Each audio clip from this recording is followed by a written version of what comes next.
Welcome. We're now ready to take a look at normal distributions or bell-shaped curves in a bit more detail. So normal distributions are an important part of statistics, in part because they accurately describe the distribution of values for many natural phenomena. In particular, we're going to look at weights of standard poodles. So in a normal distribution, the mean, the median, and the mode are all equal to one another and determine the center of the distribution.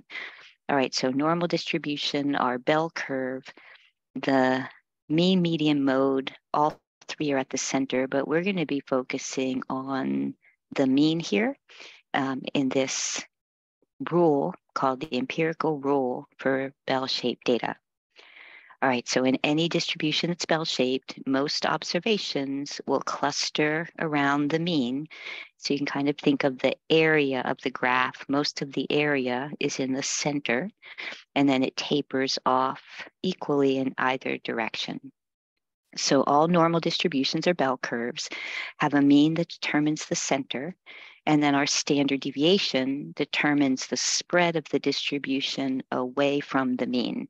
So now we'll be able to take a look at what standard deviation tells us on a bell-shaped curve, and the distribution is symmetric.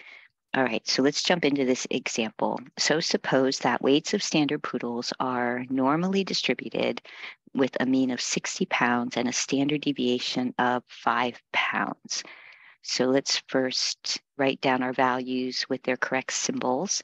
So for the population of standard poodles, the population mean, so mu, is 60 pounds. And the population standard deviation would be lowercase sigma is 5 pounds. All right, the mean determines the center of the distribution. So that's 60.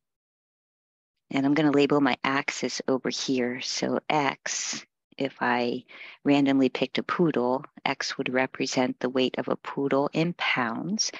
And I would expect most poodles to weigh around 60 pounds, but there is going to be deviation from that, and that's described by the standard deviation.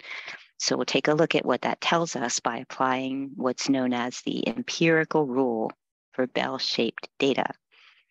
All right, this rule tells us that for all bell curves, approximately 68% of our data will fall within one standard deviation of the mean. So I'm going to come back here. That's my mean. So if we stay within one standard deviation of the mean, within means plus or minus a standard deviation. Let's see where that would put us.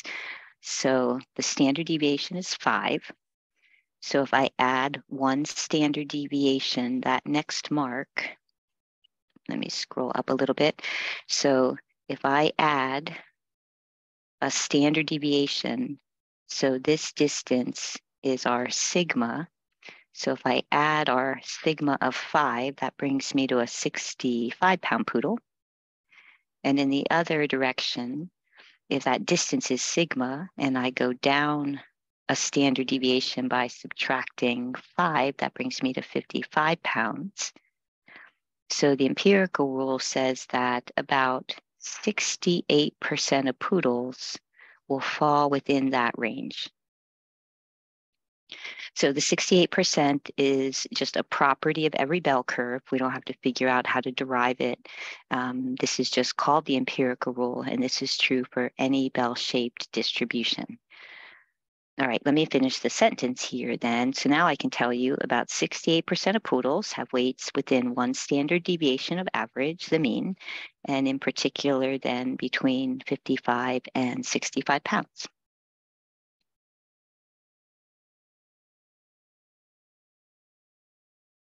Okay, and then the empirical rule tells us that about 95% of poodles, so more of them now, 95%, are going to fall within 2 standard deviations of the mean. So there was our mean. So we added a standard deviation, and then let's add another one.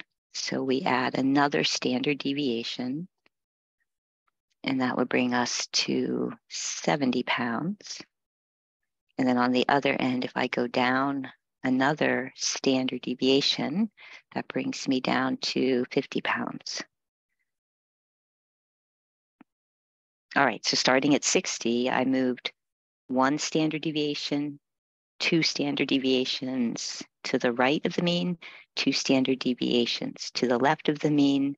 Approximately 95% of the data will fall within that range on a bell curve.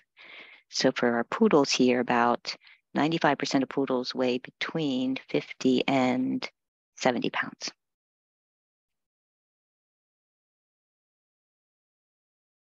All right, and then the empirical rule gives us one more percentage, 99.7%, almost 100%, 99.7% of our data will be within 3 standard deviations of the mean.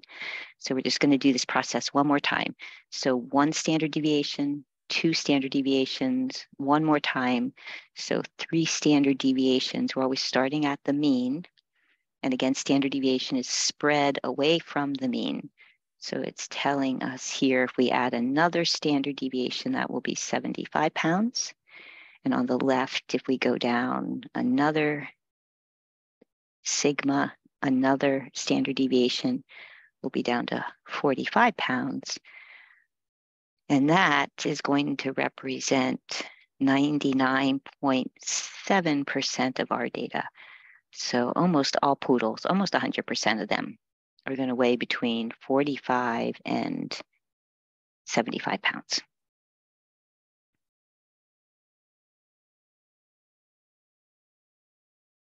Okay, so here's my 75. So it's possible to have poodles that weigh more than 75. It's just that they are going to occur more and more rarely. So the higher I go in terms of weight, the more rare it's going to be to find data there. So in theory, the graph does go forever, but practically speaking, of course, you can't have a poodle that weighs like 2,000 pounds. That doesn't make any sense. So practically speaking, the graph would not continue forever, but in theory it does. It's just that this little area, as opposed to more poodles here, there's going to be less area in the 2, we call these the tails of the distribution. All right, so that's the empirical rule. I'm going to add a few more questions here. Approximately what percentage of poodles weigh less than 50 pounds or more than 70 pounds? So I'm going to just shade the area representing those poodles on this graph. So the poodles that weigh less than 50 pounds, so that would be all of these poodles. And in theory, the graph goes forever. Again, not much to shade here. Eventually, we would hardly see it. But that would be the poodles that weigh less than 50. And then more than 70, shading that region, will be all of those poodles. So those poodles that are less than 50 or more than 70 pounds will be all the poodles except the ones in this unshaded part. So the unshaded part here is the 95% of poodles. So all we have to do is say 100% of poodles would be all of them.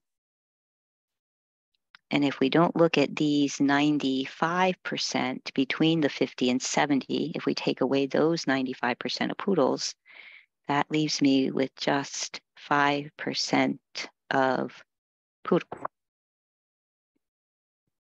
So what percentage of poodles would weigh more than 70 pounds? So if I just want to know the poodles over here, I know together these two sides are 5%. And because the bell curve is symmetric, if I just want one tail, the right tail in this case, I can just take 5% and divide that by 2. So 5% divide that by 2, that would be just 2.5% of poodles. So informally, anytime a data value is more than 2 standard deviations from the mean, we start to consider it unusual. So let me just put a box around my values that are 2 standard deviations from the mean. So 50 and 70 or 2 standard deviations from the mean. So values beyond that are informally, we say are a little unusual or atypical. So if you saw a standard poodle that weighed 72 pounds or 84 pounds, anything bigger than 70, I would call that poodle a bit unusual for standard poodles. And the same thing on the low end, like 46 or maybe 42 pounds. So that is the empirical rule for bell-shaped data. And I have a picture of it here at the bottom of the screen. I've done it for you by example. I think the easiest way to set up the picture. So we put down our mean, and then when you add a standard deviation and subtract a standard deviation, that's the 68%. And then here it says mu plus 2 standard deviations, but to get to that value, I just added 1 sigma and then another sigma. So that's how we got 2 sigmas away from the mean. So if you think of these numbers in pairs, you'll see the 68% within 1 standard deviation, 95% within 2 standard deviations, and 99.7% within 3 standard deviations. And then on this picture, I'm just going to add here a little dot. So those poodles that are outside of the 95% of poodles. So I'm going to shade again. So generally speaking, when we talk about values outside of that 95% range, we start to think of those values as unusual. So it's just an informal way of discussing data. And throughout the semester, we're going to encounter 95% a lot. And typically, those values would not stand out if they were among the 95%. But when we start getting values beyond that, only 2.5% of our population is more than 2 standard deviations below the mean, and 2.5% would be 2 standard deviations above the mean. So those 3 areas together make up our population. So we often call these values sort of typical, and then those values start to stand out as being a little bit unusual, like a poodle that weighs more than 70 pounds. All right, and there you have it. That is the empirical rule for bell-shaped data. And hopefully that is clear.